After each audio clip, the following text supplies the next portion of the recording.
When you're 8 years old, you're mastering riding your bike or maybe jumping rope. But it's also now the average age of something a bit more extreme, seeing pornography for the first time. That's an alarming statistic that actor, producer, and father Kirk Cameron discovered while making his documentary, Connect. One Mother's Day, Chelsea says to me, I want to get the kids smartphones. I said, okay, let's do it. What could possibly go wrong? I decided I needed to get to the bottom of understanding how technology and my kids were interacting. 50% of kids feel they're addicted to their social media. You could look up anything you want. It's a free-for-all. You can look at pornography. There's constant reinforcement, pings, tings, new friends. I got to create my life the way I want it to be seen. It wasn't my true reality. My daughter has tons of Instagram friends, but she has no friends.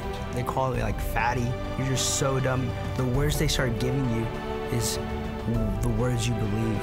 That becomes their life, their social media world. But that world can be quickly upended. I had a gun at my head. If we don't help our kids by preparing them for this world, then who will? Please welcome Kirk Cameron to the show. Welcome. Thank you. Great to be here. Pleasure to have you. So exciting to be here on the show with you. Well, we're excited to have you. So what surprised you most when you're making this documentary?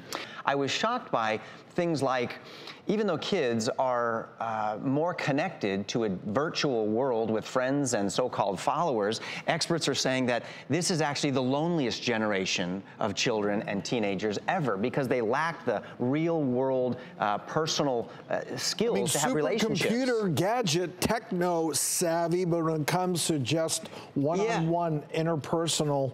So then we think, how does that leave them with the ability to hold down a job, to keep a marriage together, to raise kids, and then learning things like kids are beginning to experiment with sexting their friends as early as 10 years old, which also happens to be the average age kids get a smartphone in the first place.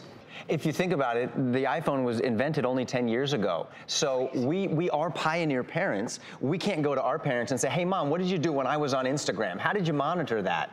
Because we weren't. And so we're learning as we go with our kids, which is why it was so important for me to make Connect. How did you approach that with your kids then? For instance, social media. Yeah. So my wife had a brilliant idea. Most of the brilliant ideas in our home come from my wife. That's typical. Just so you know, that's typical.